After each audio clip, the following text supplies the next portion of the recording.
Please be seated. Dean Stone, honored guests, fellow veterinarians, student veterinarians, ladies and gentlemen. My name is Peter Conlon. I have the privilege of being the Associate Dean of Students and the Director of the Hills Pet Nutrition Primary Healthcare Centre at the Ontario Veterinary College. I'm very pleased to welcome all of you to this ceremony of professional welcome that recognizes the point at which the class formally joins the veterinary profession as our student veterinarian colleagues. The journey that they began at OVC, which was only actually 20 days ago that it started, but I bet it feels in some ways a lot longer than that and maybe in some ways a lot shorter than that to the class, will reach a major milestone one afternoon in the week of June the 12th, 2017. Although we don't exactly know which afternoon yet, but I would ask you to block that whole week off now in your calendars. When and what will happen in that week? Well, if everybody has done their jobs properly, us and them, they will each receive the degree of Doctor of Veterinary Medicine and recite the veterinarian's oath. The platform party today will, I'm sure, speak of the future of the class, but I'd like to just talk briefly about a past OVC class. OVC 2017, the Violet Komodos, is the 151st class to join us.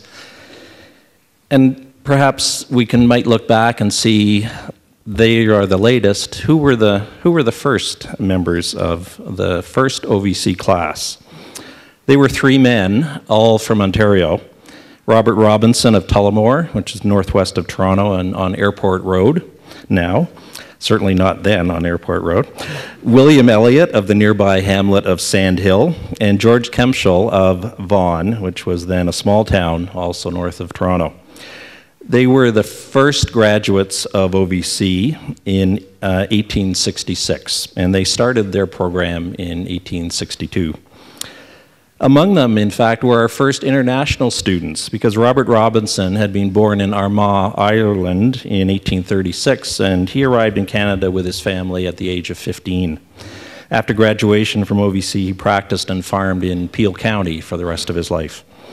George Kempschel had been born in England, and after leaving OVC, he practiced for 40 years in Ingersoll, Ontario, until he died in 1914, and his obituary speaks very highly of the regard which he was held within the community. And William Elliott, who'd been born in Ontario, our first Canadian student, I guess, on his family's farm, had his veterinary practice for many years in Elora, which is just north of Guelph. So those were the first graduates of the college. And they had satisfied the eligibility requirements of attending 3 sessions at the veterinary school, which was then located in Toronto on Temperance Street. And it had been founded in 1862 by Andrew Smith, who was a graduate of the Royal Veterinary College in Edinburgh, and thus the appropriateness of the pipes today in welcoming all of you to our ceremony. They presented themselves at the college for their final oral exams on Tuesday, March the 26th, 1866, and all 3 of them were successful in passing those examinations. Surely Robert's and George's and William's emotions after passing those exams and then receiving their diplomas on May 1st of 1866 can have been little different from the emotions that you in OVC 2017 have already experienced even this early in your veterinary career. The excitement, the sense of accomplishment, and the pride in yourself. As well, can we not imagine that the almost palpable joy and pride that you, their families and friends and veterinary mentors are feeling today must surely have been present in 3 Ontario households that May 1st, 147 years ago. At least as soon as the Telegraph could convey the news from Toronto that I passed. On a historic note, for those of you who've never seen one, the Telegraph was the Twitter of 150 years ago. You, the Violet Komodos, have now joined an unbroken chain of more than 10,000 men and women who have been students at OVC. And you, family members, friends, and veterinarians who have assisted them to get here are joining the hundreds of thousands of people who have helped each of them towards their goal. And I sincerely thank you for the assistance that you have provided to them thus far, and I know you will continue to provide in the future. And I promise you that we're going to take very good care of them while they're here with us. Now, to bring greetings to you and to welcome this class to our profession are the Dean of the Ontario Veterinary College, representatives of the organized veterinary profession, and a special guest speaker today. Dr. Elizabeth Stone is the 10th Dean of OVC. She's a graduate of the Veterinary College at the University of California, Davis. And before coming to OVC, she was the chair of the Department of Clinical Studies at North Carolina State University in Raleigh. Dr. Stone is a surgeon, and among her many and significant accomplishments and interests, she has been president of the American College of Veterinary Surgeons, and she is a co-founder of the Veterinary Literature Society. Dr. Stone.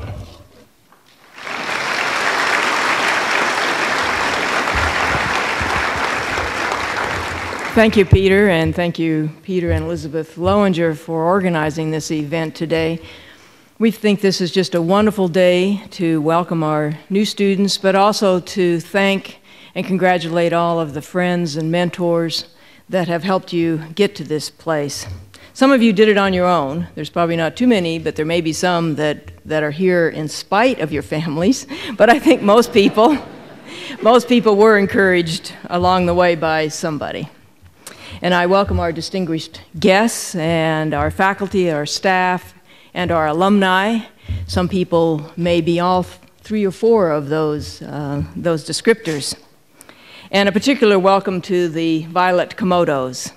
One of the first team building exercises that a new class must go through is picking their mascot and their color. And I'm pleased to report that there were no blows thrown that I know about in this decision this year.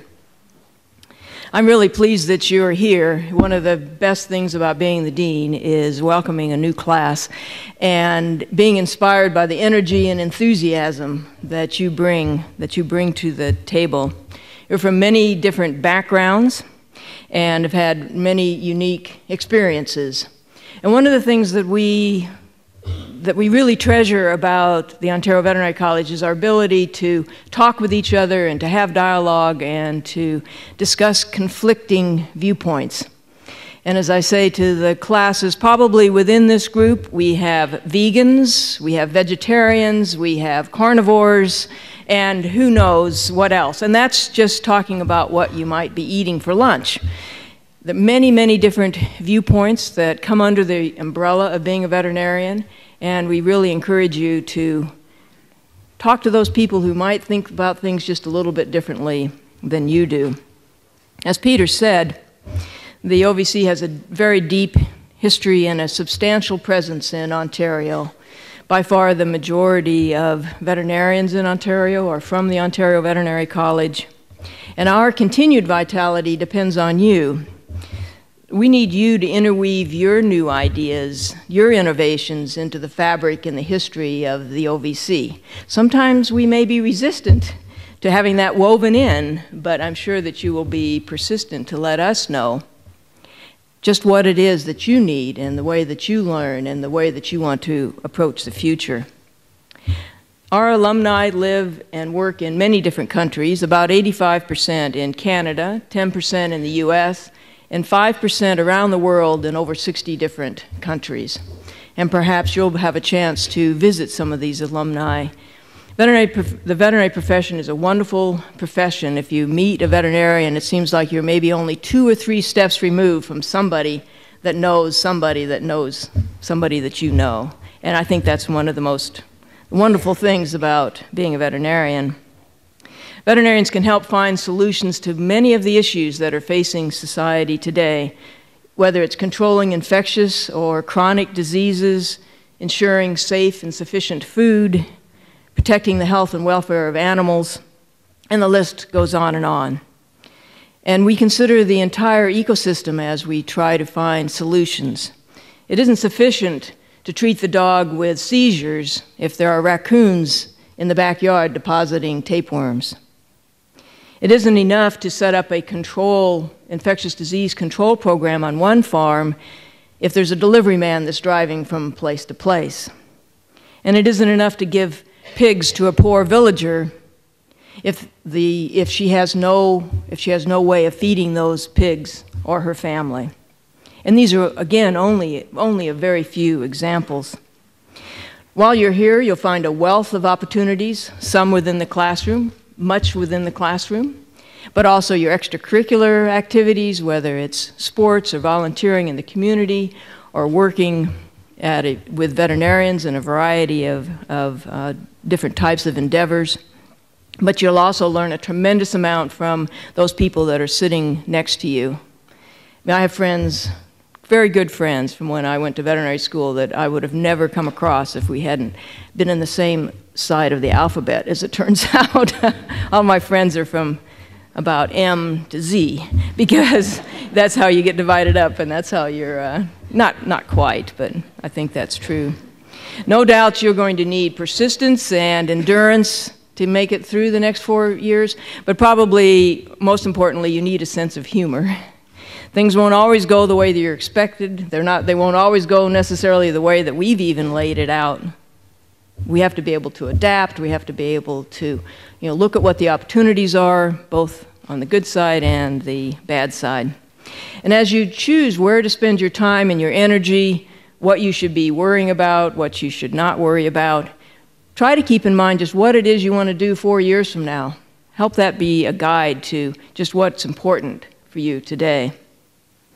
All of us want to help you reach your goals, and feel free to call on any of us if you think that we might be of help. We're inspired by your excellence and your enthusiasm, and we're very pleased that you're here. Thank you.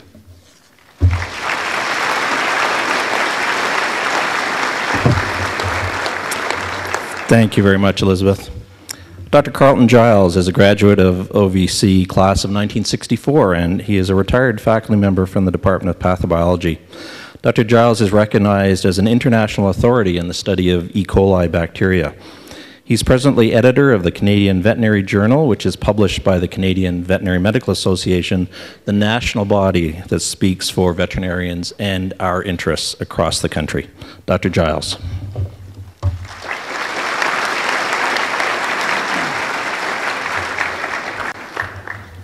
Dr. Conlon, Dean Stone, guests, and most importantly, the class of OVC 2017. It is a distinct pleasure for me to bring you greetings and a warm welcome from the Canadian Veterinary Medical Association, the CVMA.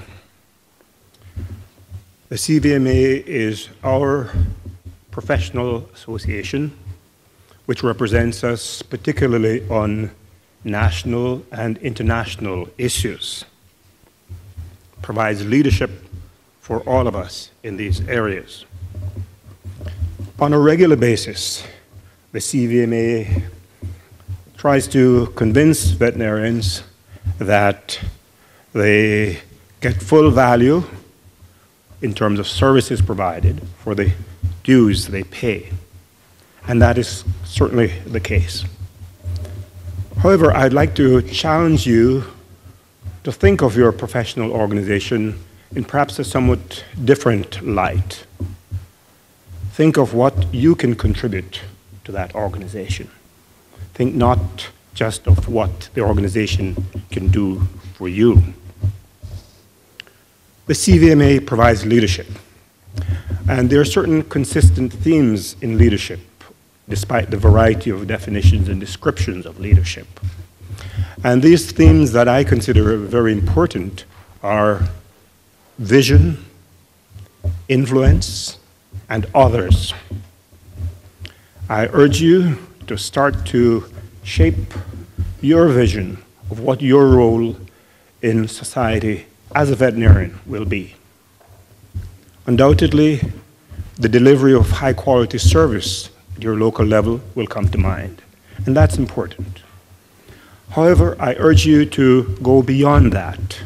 Think Canadian, think the world. Think how you can contribute in terms of time, ideas, and commitment to advancement of the profession nationally and internationally. Influence. How will you influence the direction the profession will take? How will you shape important issues such as animal welfare? Others. Leadership is all about helping others. Leadership doesn't focus on the individual, but rather seeks to find ways to promote the welfare of others. In the spring of each year, the CVMA has a meeting in Ottawa where representatives of the various committees discuss the issues that are ongoing. And there are over 100 of these people. And every year, I'm inspired anew by the dedication, the amount of volunteer time, the numbers of hours that practicing veterinarians and others devote to the welfare of the profession. Your time here will go through fairly quickly, and it is not too early to start to think about these things. You have been selected not only for your intelligence, which is considerable, but also for your leadership attributes. Don't let these rust under the pressure of the tremendous volume of work in the DVM program. Continue to hone these leadership skills as you go through the program. Remember that leadership is not only being highly visible in your class and college organizations, but it involves influencing those around you and contributing to enhancing the environment in which you live. As one gets older, one loses some things, like hair in some cases. But you gain perspective. What is important in life is not what you accumulate. It's people, family and friends, and giving. So as you go through the program, I'd exhort you to remember that leadership is about giving to those around you, to your profession, and to society. The CVMA would like you to think on these things. Thank you.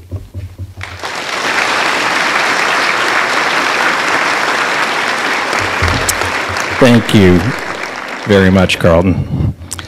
The Ontario Veterinary Medical Association is the organization that represents veterinarians and our interests in this province. Dr. Katrin Schmidt, who is the president of the OVMA, is a 1993 graduate of OVC. She owns 2 practices in the Barrie Orillia area and is a certified veterinary practice manager. And last year, Dr. Schmidt earned her Master of Business Administration degree. Dr. Schmidt.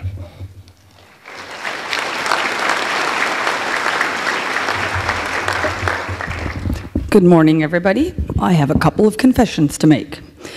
The first one is that I desperately tried to Google a violet Komodo because I was sure that this was some subspecies that had been recently developed, and alas, it is not, unless Google is actually wrong. I'd like to begin by extending my congratulations to each of you, the class of 2013. It's an honor to be here today and to welcome you into this wonderful profession. 2013 marks the 20-year anniversary for my graduating class, the Howling Huskies. Maroon, great color. My second confession is that my original speech was supposed to talk about how I've always wanted to be a veterinarian, like many of you. You may be surprised that unlike many of you, I did not always know I wanted to be a veterinarian. I didn't really give it much thought, but when the time came up, it seemed like a really good idea. I wanted to be able to take science, technology, medicine, and solve problems, sort of like a veterinary CSI person. I used to say Quincy, but then people started to go, what is Quincy? And why work with humans when you could just work with animals? For those of you who still think that way, Wakey, wakey. Whether you're speaking to clients, producers, team members, peers, the VP delivery guy, your people skills will be a significant determining factor in your success and satisfaction with your career and your personal life as well. Not sure you're headed with that new degree of yours? Don't worry, the opportunities are endless. Determined to be a food animal veterinarian, I took every food animal elective: dairy, food animal surgery, large animal radiology. I have another confession. I declined the beef animal elective in Alberta in February for fear of freezing to death. I spent my extra hours working the large animal desk. I spent my extra nights slipping in and out of consciousness during full watch. And for a summer job, inseminating sheep seemed like a great idea. Having spent my youth in the equine world with show horses and endurance and polo ponies, I knew for a fact that I did not want to be a large equine veterinarian, because then you have to deal with people, especially horse people. So, and those of you who have worked with horse people know exactly what I'm talking about. So imagine my surprise when upon graduation, I took a job as a mobile equine practitioner in a lovely town that no one's ever heard of, known as Utopia. Obviously a misnomer. I lasted about a year and then became commissioned veterinarian and was literally thrown into small animal practice overnight when someone else quit, and like, here you go, you have a license, off you go. I'd honestly never been inside a small animal clinic, not even with our family pet. And I'd only examined the inside of a dog's ear once during fourth-year anesthesia when a classmate of mine suggested that this might be an excellent learning opportunity should I ever have to go into small animal practice. I was absolutely convinced that my first anesthesia patient was doomed. You'll be happy to know I was wrong. Perhaps my tremendous respect for veterinary technicians stems from the fact that they coached me through small animal medicine and pharmacology with their diagnoses of eosinophilic plaques, lipomas, and common choices of antibiotic therapy based on their experience from working with other veterinarians. It occurred to me that my entire veterinary education would be wasted if I did not perform a bovine C-section. So 3 years out, job number 3, mixed animal practice. 3 C-sections, my first night on call. My employer is wondering what they're teaching students at OVC. In my defense, anyone breeding a first calf heifer to a Belgian Blue is asking for trouble. Since that time, I have spent many years in small animal emergency, bought 2 small animal practices, opened a veterinary emergency practice, consulted and trained veterinary teams on better use of computers, and taken a strong interest in the business world. And that's just at work. Although it was not part of my original plan, and my new quote is never say never, I am married to an OVC 96 graduate, a defector from dairy practice to small animal dentistry and surgery. I joke that depending on the time of year, I have between 18 and 20 children. I married 1, gave birth to 2, and hired the remainder. I love my ever-changing job and the opportunities I am offered and able to create. I continue to learn every day from my patients, my clients, team members, and a multitude of people within and outside this profession. Enjoy your time at the college. Take every opportunity you can to soak up the valuable information inside and out of the classroom. Those experiences will help shape you into the practitioner that you choose to be when you graduate. There are also many learning opportunities outside of the school during your time as a student. I've been volunteering with the OVMA, first on the economics committee, now on the executive for close to 10 years. Knowing that the time and effort that you're putting in can help shape the future of the profession is extremely satisfying. I encourage you to start getting involved with your professional association at some capacity. So if you enjoy a leadership role, there's opportunity for you to be a student representative on the OVMA Board of Director. If you like to write, why not publish something in OVMA's Focus magazine, read by thousands of veterinarians in the province and beyond. Or get a group of your peers together and organize a fundraising event for OVMA's Farley Foundation, the charitable arm which subsidizes the cost of veterinary health care for individuals in need. There's no time like the present to get involved with your provincial veterinary association, and we look forward to helping you achieve your personal and professional goals throughout your career. I'd like to leave you with some advice today. Whether you choose to own your own practice, work as an associate, practice large or small animal, or delve into research or education, or some other Violet Komodo research project, veterinary medicine is so much more than the scientific aspect of the job. Your role as a veterinarian will require you to wear many hats. Some of them you didn't even know existed. No matter what life throws at you, always remember why you became a veterinarian. You hold the key to your happiness and success. Don't despair. The smell of formaldehyde will disappear from your hair by graduation. So may some of your hair. When you are despondent about the life cycles of various parasites you never knew or wanted to know about, or utterly confused about which drugs supposedly do what, remember why you selected this journey and how excited you were to get your acceptance.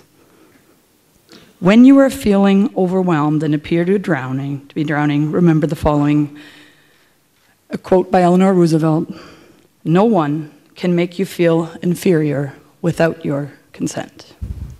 There will be times that you feel like you know nothing, and certainly this was a cosmic joke that you were sent here. Don't despair. Believe and persevere, preserve your passion. You will prevail. 4 years flies by in a hurry, as apparently does 20. This morning, OVMA is pleased to present each and every one of you with a personalized stethoscope as you embark on your journey into veterinary medicine. While you're here at OVC, we hope that you actually use the stethoscope, okay? And that it will continue, despite all the modern electronic gadgets, be a useful tool to help you learn over the next 4 years. When you graduate, we hope that you continue to use it, but also that it reminds you of the OVMA. We are your source, your voice, and we're here to assist you in any way you can. Thank you, and best of luck.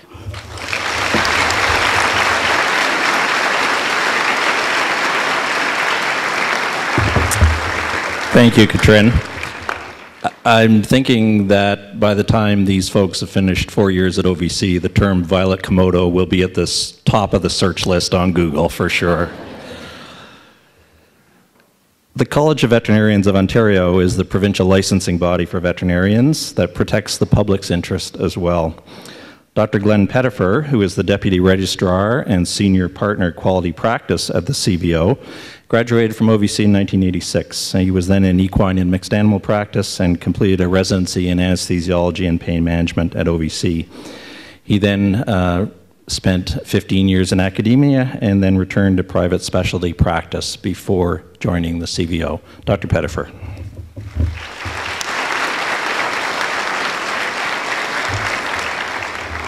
Good morning. Dean Stone, Dr. Conlon, family, friends, and members of the OVC class of 2017, the Violet Komodos. I'm pleased and honored to bring greetings from the Council of the College of Veterinarians of Ontario as we celebrate your entry into the profession today. It's been a few years since I was a student at OVC, just a few, but I can still recall the sense of promise and excitement at that time. This is indeed a pivotal moment in your lives as you stand at the threshold of the veterinary profession. For many of you, this is the realization of a lifelong dream, and I congratulate you on all the achievements that have brought you here today. While today is certainly about anticipation, I encourage you to reflect on and acknowledge all of the support that you've received from your family, friends, partners, and mentors that has helped bring you to this place. The College of Veterinarians of Ontario, as distinct from the Ontario Veterinary College, is, as Dr. Conlon has said, the provincial regulatory body that licenses and regulates the practice of veterinary medicine in the province. The College Council is comprised of veterinarians who are elected by veterinarians and public members who are appointed by the government. The mandate of the College and Council is the governance of the profession with the public's interest at the forefront of all Council's activities and decisions. As you will discover in the years to come, it is a distinct privilege to be a member of a self-regulating profession. With that privilege, however, comes the responsibility to inspire and maintain the public's confidence in the quality of veterinary care and service that they can expect to receive. To that end, the college currently licenses 4,300 veterinarians in the province.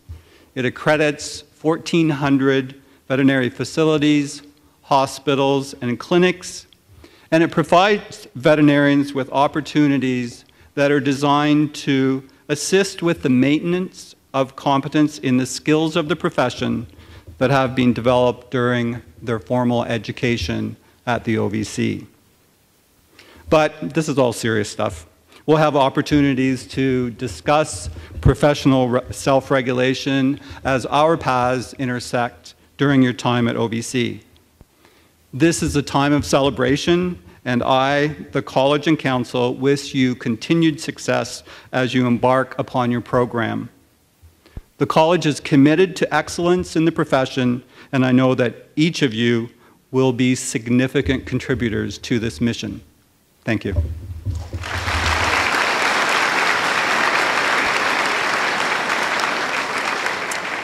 Thank you very much, Glenn. The Ontario Veterinary College Alumni Association links the college with our graduates, and it is a very strong supporter of OVC and our student veterinarians. Dr. Brad Hanna, who is the current president of the association, is an OVC 1989 graduate. Following completion of his DVM degree, he worked in mixed animal practice in Kapuskasing, Ontario, and then at a sled dog practice in the Northwest Territories before returning to OVC to complete his PhD degree. Now, as a faculty member in the Department of Biomedical Sciences, Dr. Hanna teaches in all 4 years of the DVM program. Dr. Hanna.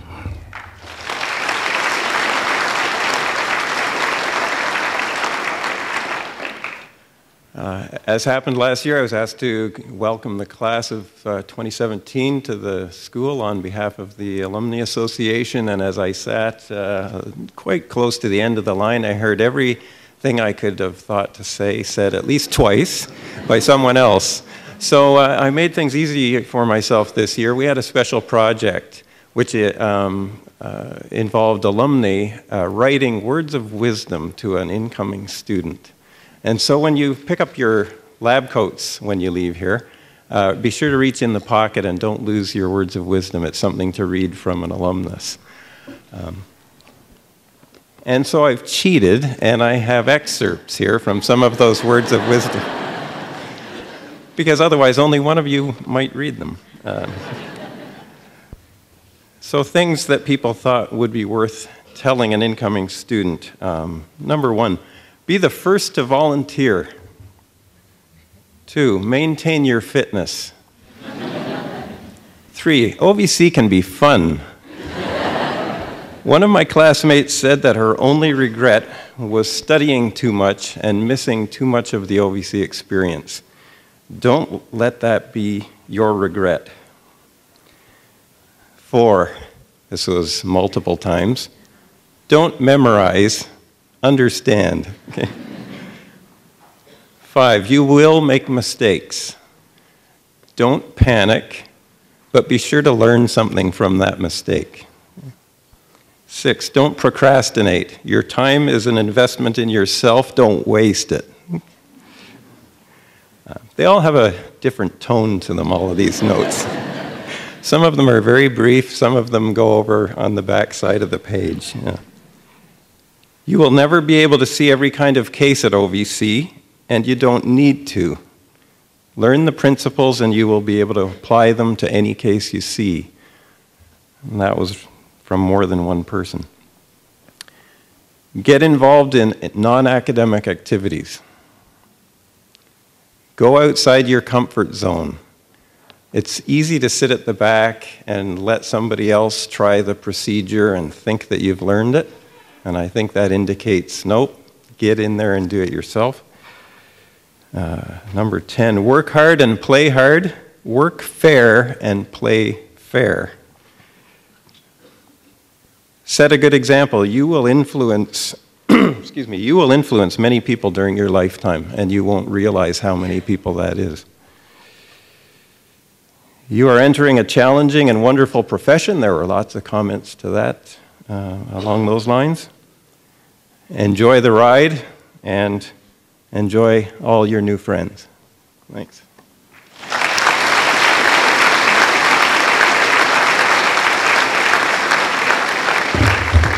Our alumni are very wise. Thank you, Brad. So I wonder what you're going to write 4 years from now when you're asked to put a note in a future veterinarian's lab coat pocket. So don't spend 4 years thinking about it. Just be spontaneous. We're very pleased to welcome a special guest speaker this year.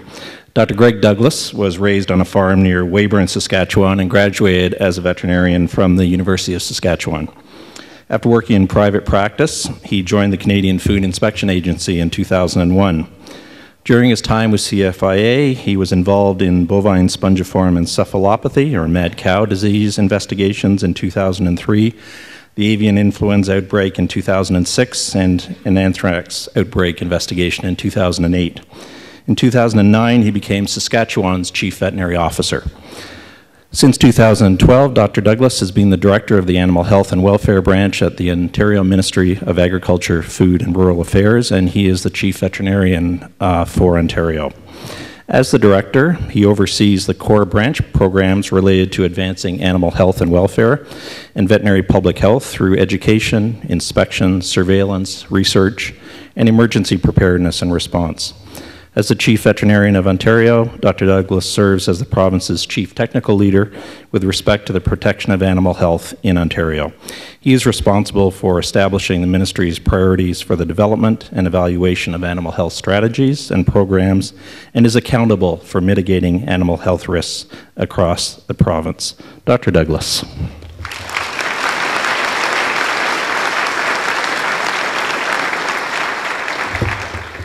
Thank you, Peter. Thank you for inviting me, Dean Stone. This is a distinct pleasure to be able to speak to the soon-to-be graduates in 4 years. I guess I feel a little bit like a skunk in a garden party being a graduate from the Western College of Veterinary Medicine, being able to address a great group of individuals like yourselves. Dean Stone asked me to come and speak to you a little bit about the opportunities for you in the future. The scope and breadth of all the ways you can use your veterinary education. And while I will do that, what I'd rather do is talk to you in terms of the challenges that we see for the next 20, 50 years, because that's the role I see as veterinarians in society in the future, is to solve the problems that are before us. As we know, with our profession, founded in 1762 in Lyon, and this hallowed school, 151 years old, they were all put into place to solve the problems of society in those times. And your roles will be the same. And I'll go through some of the challenges that I think we're going to face together. In terms of what you will do with your careers, well, you might think you know now. I did. When I was graduated, I thought I had a plan. And my plan was completely blown out of the water on at least 10 different occasions. I never thought I'd be in Ontario. I thought I'd be a small animal surgeon in some practice, being at the top of my field. And I've enjoyed every step of the way, and you will too. It's a great education, but more importantly, and as I said to others, the world needs more veterinarians. It needs more people with a veterinary education to solve global problems. I've known veterinarians that have been at the top of the business world, not necessarily as veterinarians, the top of the political world, ministers of finance in provincial governments. It used to be that veterinarians spoke directly and interacted directly with prime ministers. It was a case in the UK, case in Canada for many years, and my boss right now is the Premier. And I've reported to other politicians at other levels, and I'm not saying that's a road you're going to go down. I have friends that are active in herds, flock veterinarians. The roles for you in public health and government and academia are endless. Veterinary education is really a guide, and it's a gift to have it. What I would like to say to you, though, is it's not about you. This comes from my teenage daughter. She always brings me back as, Dad, it's not about you. And it's really not about you. You have a duty to serve.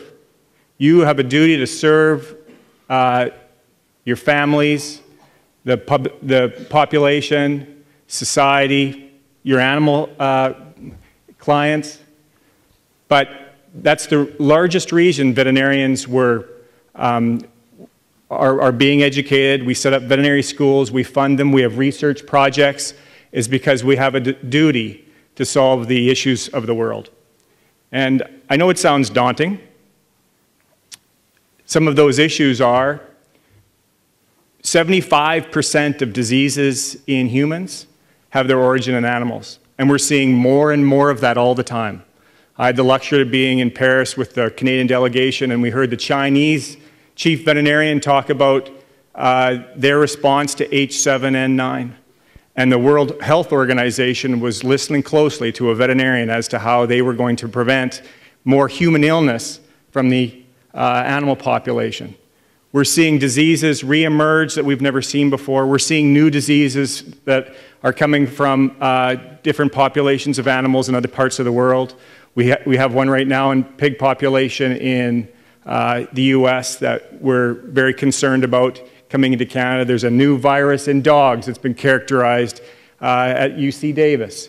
And we'll see more of those in the future. We're dealing with a situation in Ontario that they haven't dealt with in a dairy operation in 20 years. We'll see more of those as the world's changing, as the climate's changing. And we have an obligation to be there as veterinarians and help. And whether it's locally or in government, in our clinics, it doesn't really matter who pays your salary. You have an obligation to be there as communicators and problem solvers every step of the way. We do have a significant duty, and we always will, to feeding the world. And the world is a hungry place.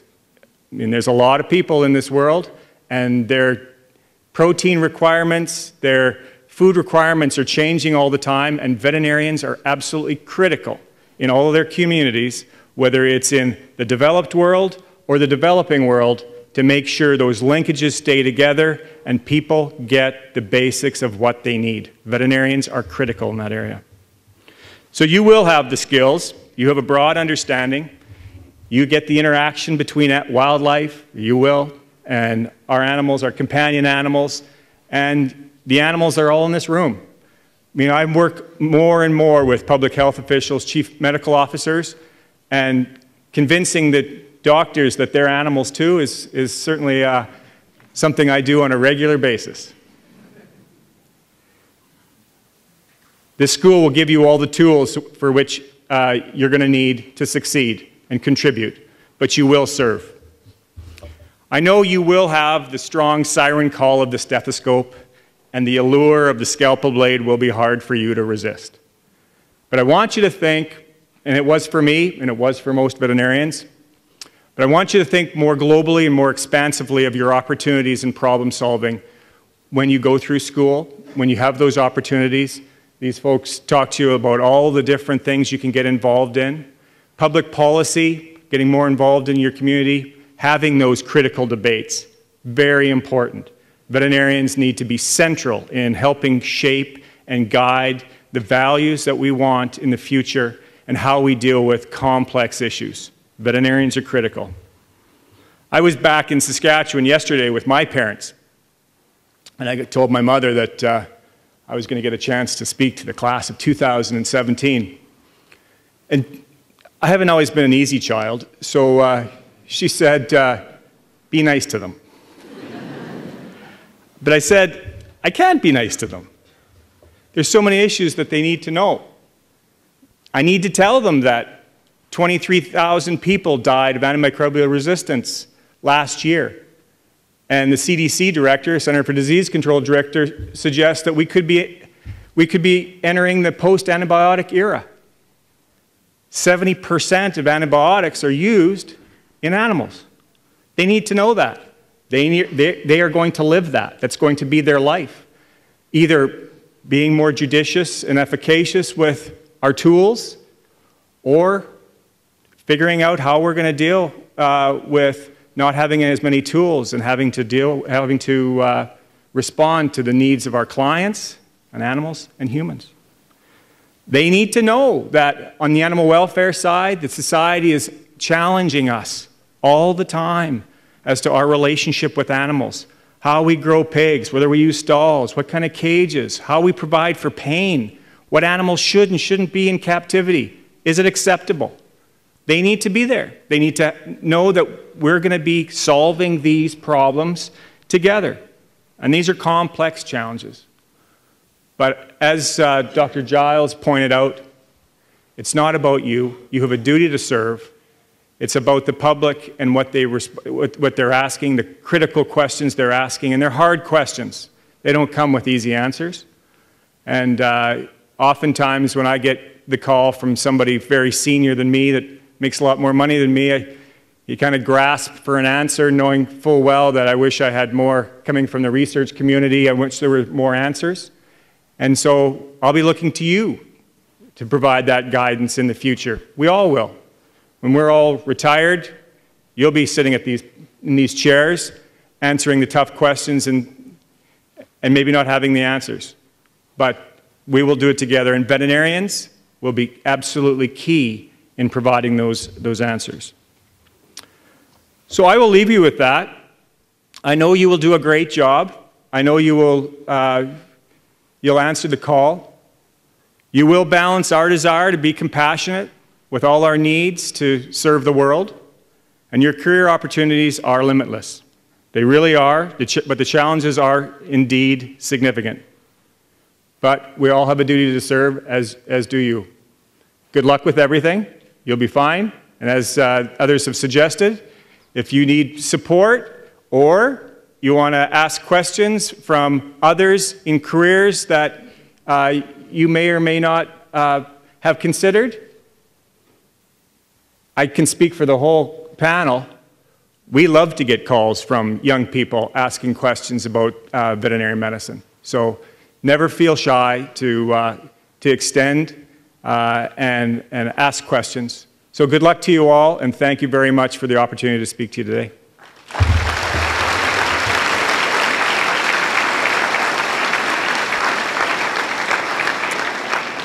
Thank you very much, Greg, and thank you to all our speakers for your very wise and insightful insight into veterinary medicine and helping us understand how you got to where you are today. We welcome the members of this class into the profession individually. I wonder if I might ask you to hold your individual applause until the end, and then jointly, and I'm sure massively, we can together congratulate the class. So thank you. And now, the first member of the class to come forward, and I'd ask the first row to stand. Whitney Alber, and Whitney is from Owings Mills, Maryland, and that is just northwest of Baltimore. So,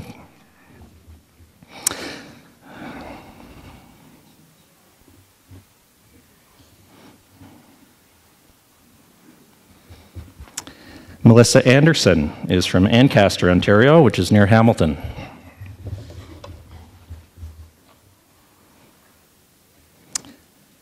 Alana Bax from Richmond Hill, north of Toronto.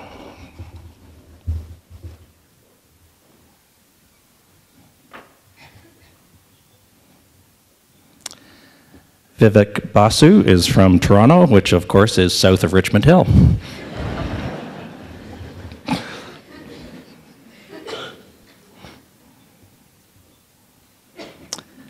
Kaylee Bernardo from Mississauga. Between here and Toronto, of course.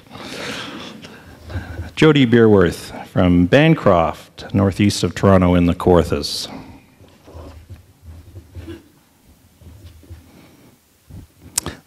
Joanna Bill from Toronto.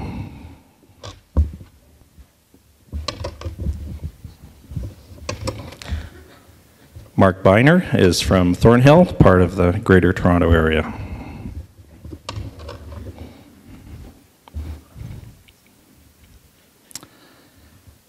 Patrick Bolsterley from Belmont, Ontario, which is in Elgin County near London.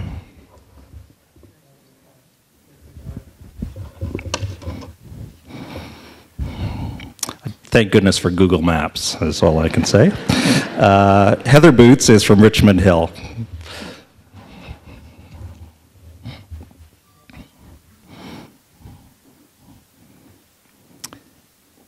Kate Bottoms from New Hamburg, which is between Guelph and Stratford.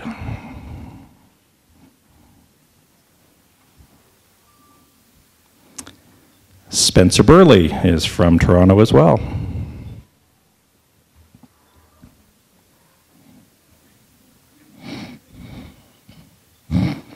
Krista Campbell is from Petrolia, Ontario, which is near Sarnia, and the site of the first oil well in North America was at Petrolia. My mind is full of trivia. It's not always full of other important stuff. Andrew Chong comes from Vaughan, which is north of Toronto.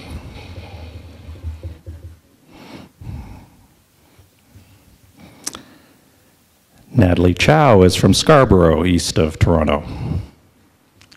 And we'll just keep going with the next row.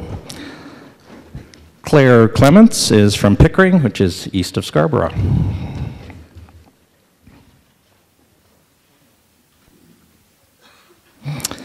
And Allison Collier is from Aurora, north of Toronto.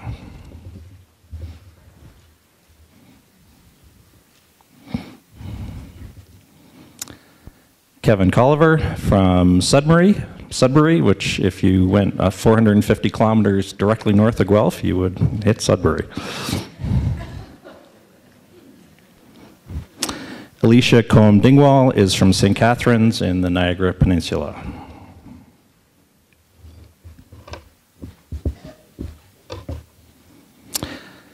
Laura Constantinescu is from Williamstown, which is near the Ontario-Quebec border.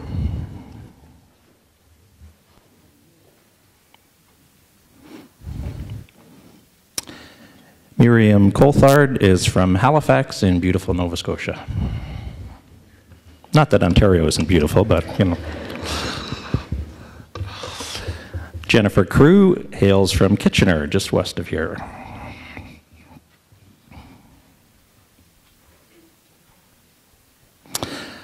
Laura D'Amico comes from St. Clair Shores, Michigan, which is part of the Detroit metro area.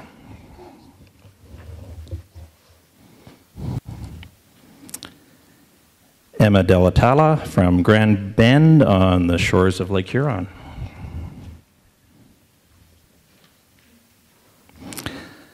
Stephanie Delorme is from Woodlawn, Ontario, which is near Ottawa. My geography of Ontario gets a lot better after these ceremonies, that's for sure. There's all these wonderful places to go visit. Ellen Denstead is from Kamoka, which is just west of London.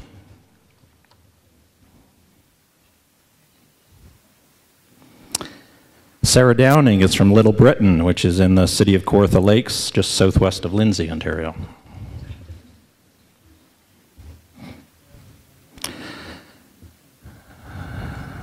Christina Doyle from Buffalo, New York, and Buffalo has the honor of being the second biggest city in New York State. Yes.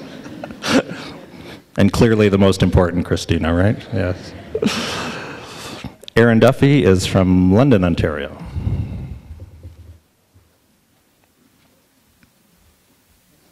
Kylie Evers is from Oakville, which is on Lake Ontario and part of the Greater Toronto area. Abigail Finley from Owego, New York, which is in Tioga County. And because I'm a curious person, I looked up what that means, and Owego means where the valley widens. So I'm sure it's a very beautiful spot. Jillian Finney is from Toronto.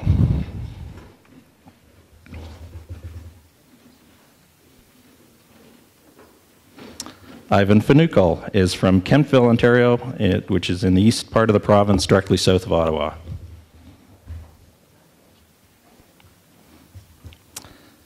Cassandra Foring is from Kitchener.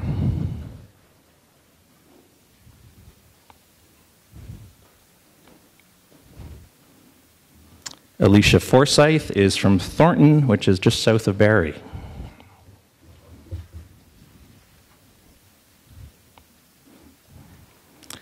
Amy Fraser is from Richmond Hill.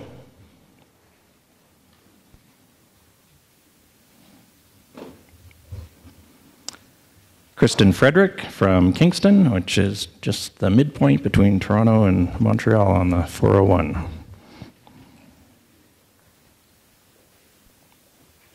Avery Gagnon is from Stouffville, which is in York Region.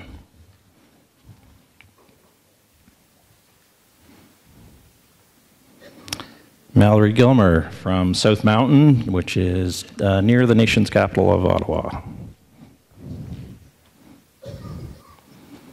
And Lauren Gregory hails from Toronto.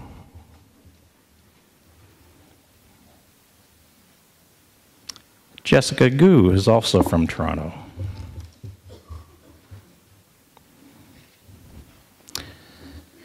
Caitlin Gualiano is from Waterdown, which is just between Guelph and Hamilton.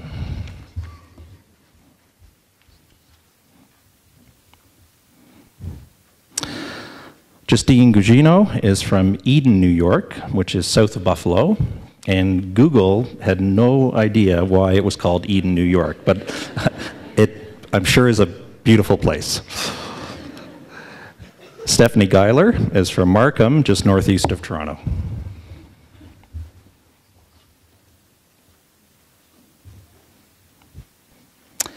Sarah Hall is from Lexington, South Carolina, which is the county seat of, I think, Lexington County.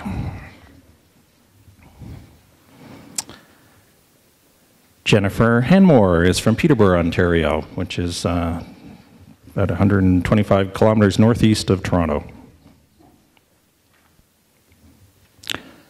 Leah Harnett from Thornhill.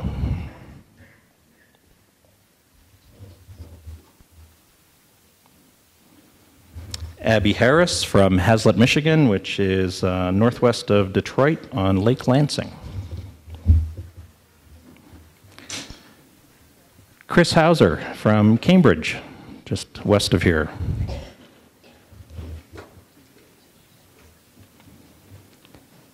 Haley Hickling is from Uxbridge, northeast of Toronto. Tanya Nateko is from Toronto.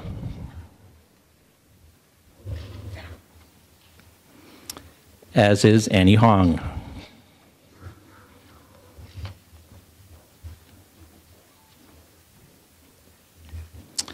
And Katrina Yankovic is from Mississauga.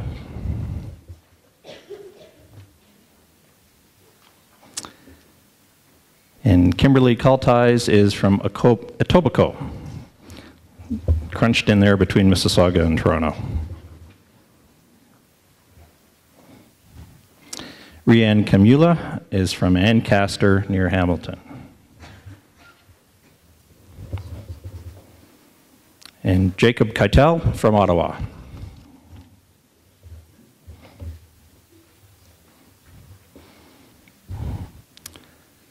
Julia Kim from Toronto.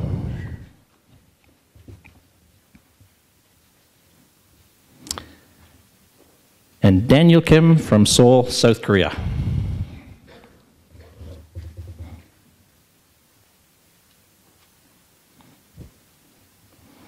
Kara Kitchen is from Bethel Park, Pennsylvania, which is part of the Pittsburgh metro area.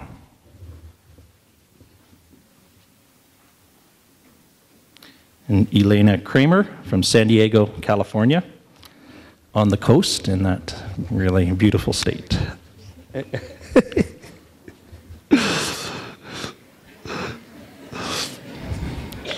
Kaushalya Karupo from Scarborough, Ontario.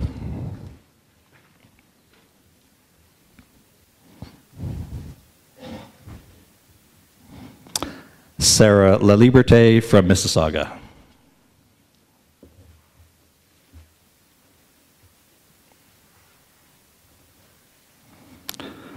Ashley Lamont from Hamilton, Ontario.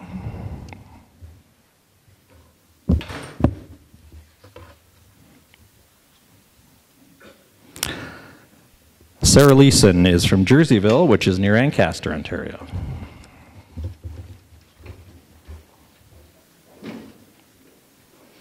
Amanda Lee is from Vancouver, British Columbia. You all know where Vancouver is.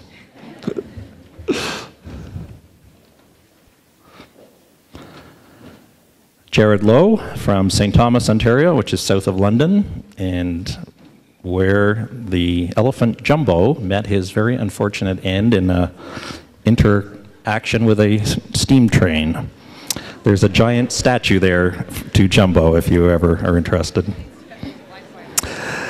Stephanie Lovell is from Mississauga, Ontario.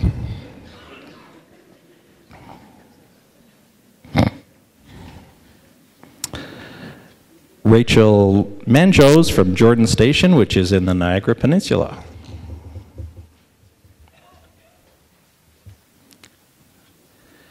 Michelle Matraye, who is from Hampton, Ontario. And Google let me down here because I didn't have a near where Hampton is near, but I'm sure many of you in the crowd know Hampton. So, Kelsey Milmine is from Burlington, Ontario.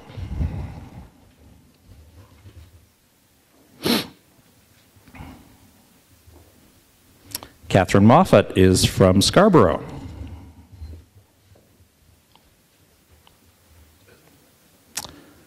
Andre Morin from Waterloo.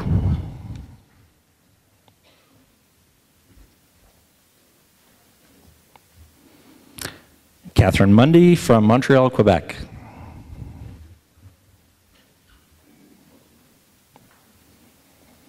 And Julie Must is from Smith Falls, which is near Ottawa.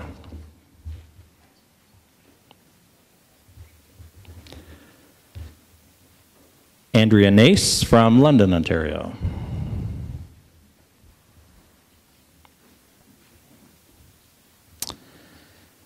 Rachel Needles from Cherry Grove, which is just east of London.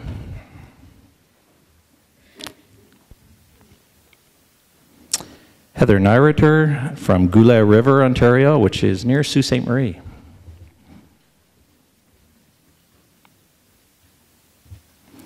And Robert Olander hails from Ottawa.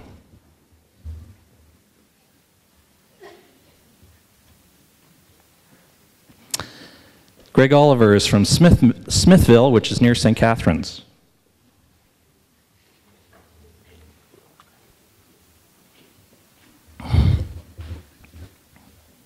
Laura Omelyanyuk is from Thunder Bay.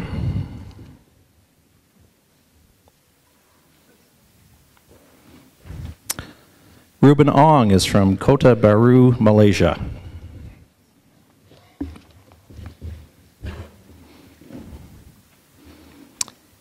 Andrew O'Ree from Stittsville, which is also near Ottawa.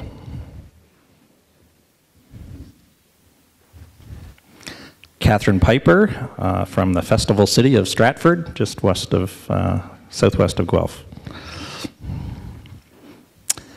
Benjamin Potvin is from Billtown, Nova Scotia, which is in Kings County.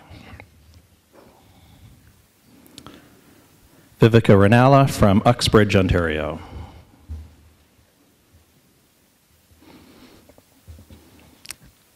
Stephanie Riebel from Brockville in the really beautiful Thousand Islands area of Ontario.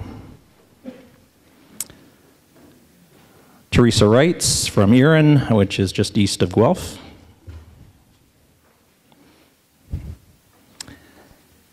Jessica Richards from Picton near Kingston.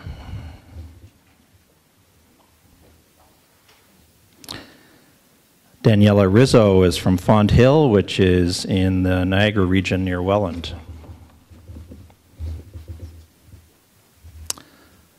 Sabina Romanescu from Toronto.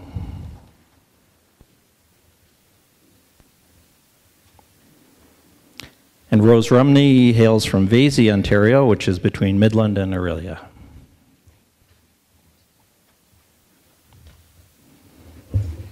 Candace Runyon from New Lowell, which is near Barrie.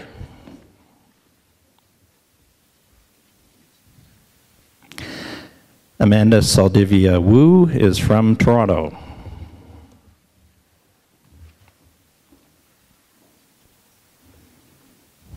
Allison Schrader from New Dundee, which is southwest of Kitchener.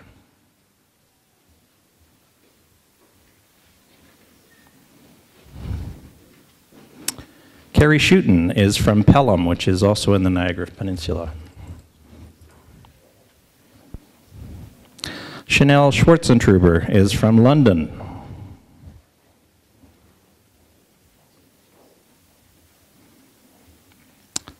Foster Scott from Burlington.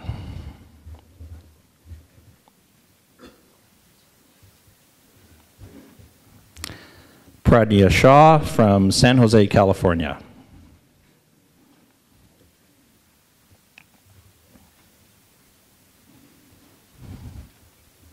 Diana Shum from Toronto.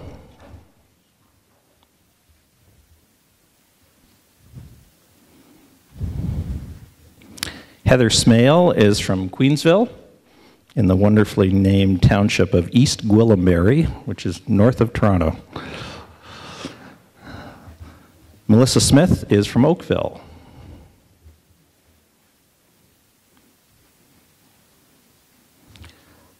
Tessa Spooner from Ottawa.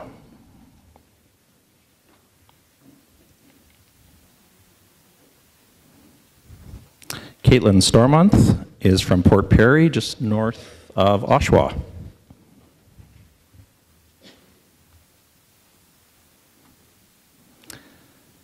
Benita Swen is from Hong Kong.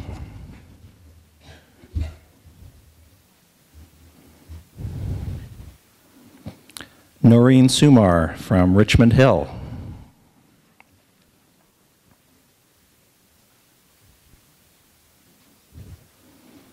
Kathleen Taylor from Uxbridge.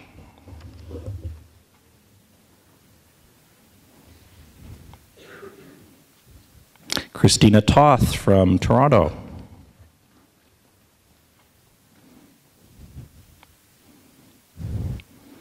Heather Trainer is from Amesbury, Massachusetts, which is on the banks of the Merrimack River. Crystal C. from Richmond Hill.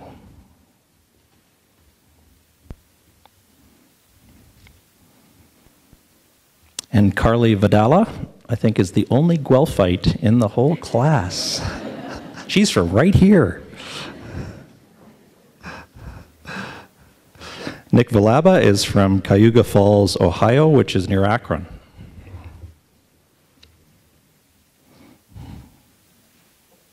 Brittany Vivian from Caledonia, which is south of Hamilton, Ontario.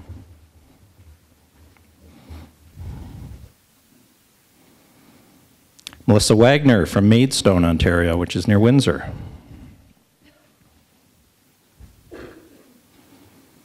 John Waito from Kitchener.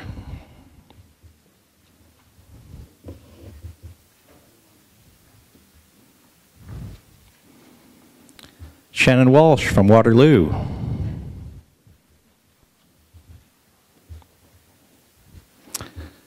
Rebecca Weller from Albion, New York, and that's in sort of the vicinity of Rochester. Jessica White is from Jarvis, Ontario, south of Brantford.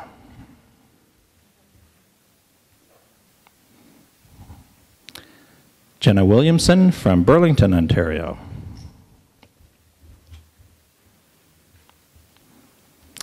Chen Shan Yang is from Richmond Hill.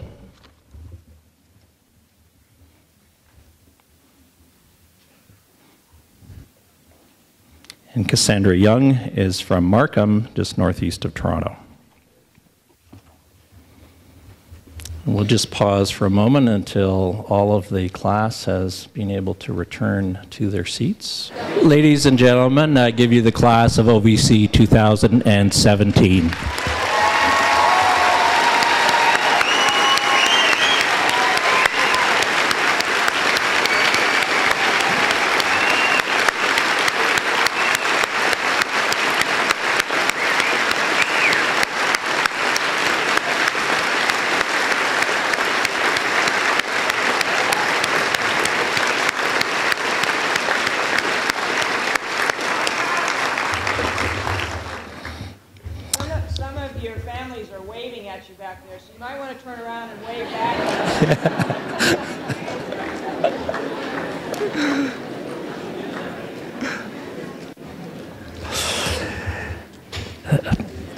Please be seated, everyone.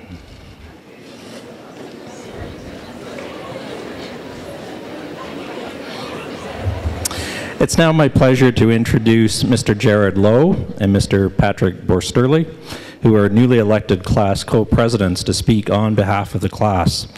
Jared, as I mentioned, comes to us from St. Thomas, Ontario, although he tells us that it was in his early years in South Africa, exposed to monkeys and snakes, it was an interesting upbringing, that his fascination with the wild and with animal welfare began.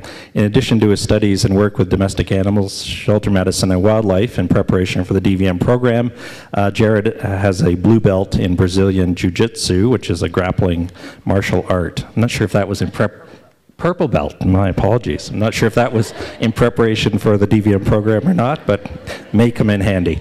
Patrick is from Belmont, Ontario. He has many talents, including acting, and he's performed in the plays Rent and Jekyll and Hyde. He's managed a business franchise and competed in the 2013 Bee Beard competition in Aylmer, Ontario last August. Here's an inside tip. If you Google his name, you'll find a great photo of him covered in bees from ears to chest. Be prepared when you see the picture. It's pretty impressive. Jared and Patrick.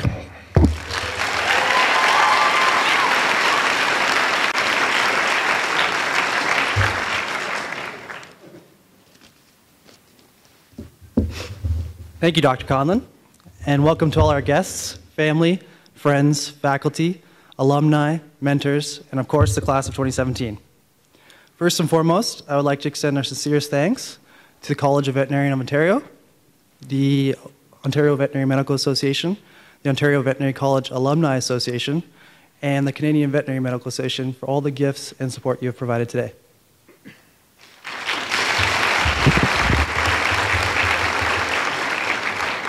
So here we are, Komodos, a day for many of us that is more meaningful than any graduation thus far.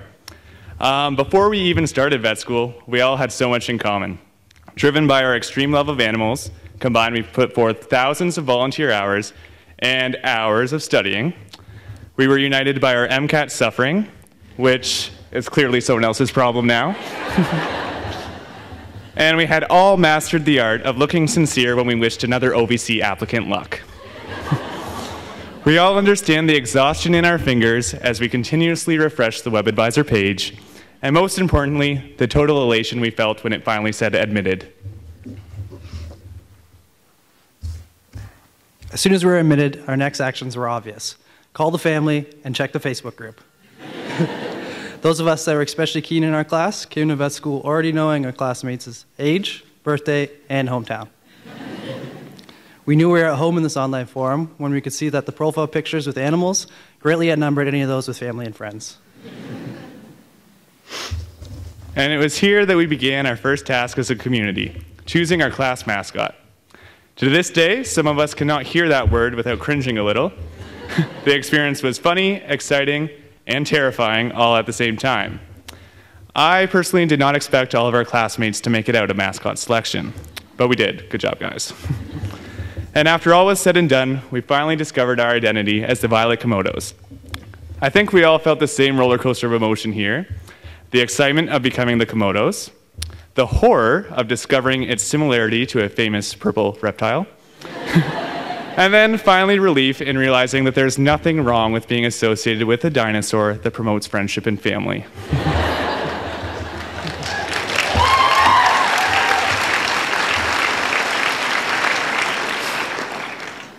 Friendship and family is certainly what we have found in our first 3 weeks here, as which we have probably experienced some of the strangest events of our lives.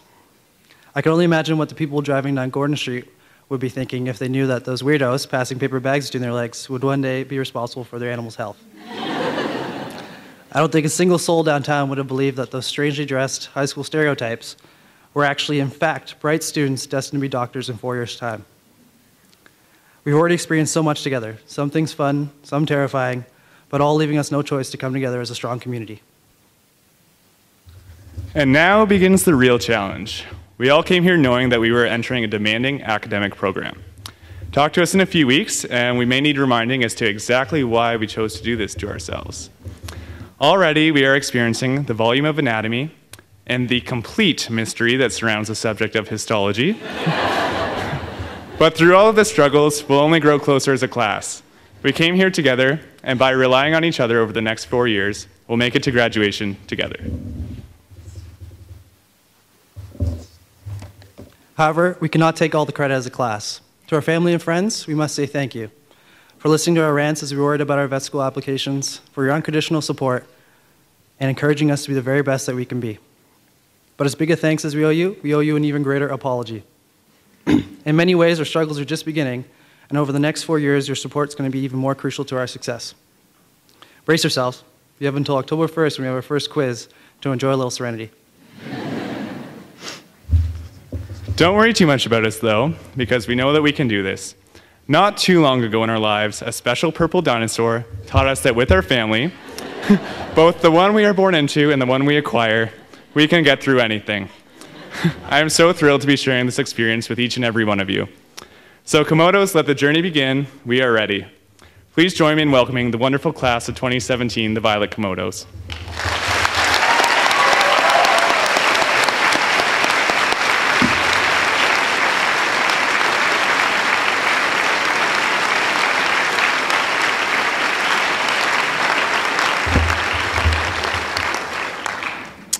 Thank you very much, Patrick and Jared. In closing, I'd like to particularly acknowledge the contributions of those who've made this ceremony a success today, particularly that of Elizabeth Lowinger, our Manager of Student Affairs, who plays a key role in connecting the college to our students and alumni. Thanks to all the volunteers that you met today who helped you find your way.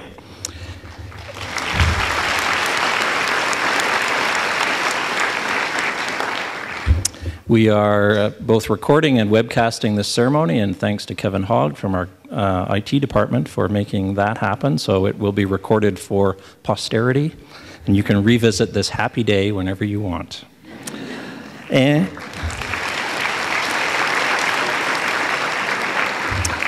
of course, to Dr. Abrams-Ogg, our Piper. Dr. Abrams-Ogg is a faculty member in the Department of Clinical Studies at OVC.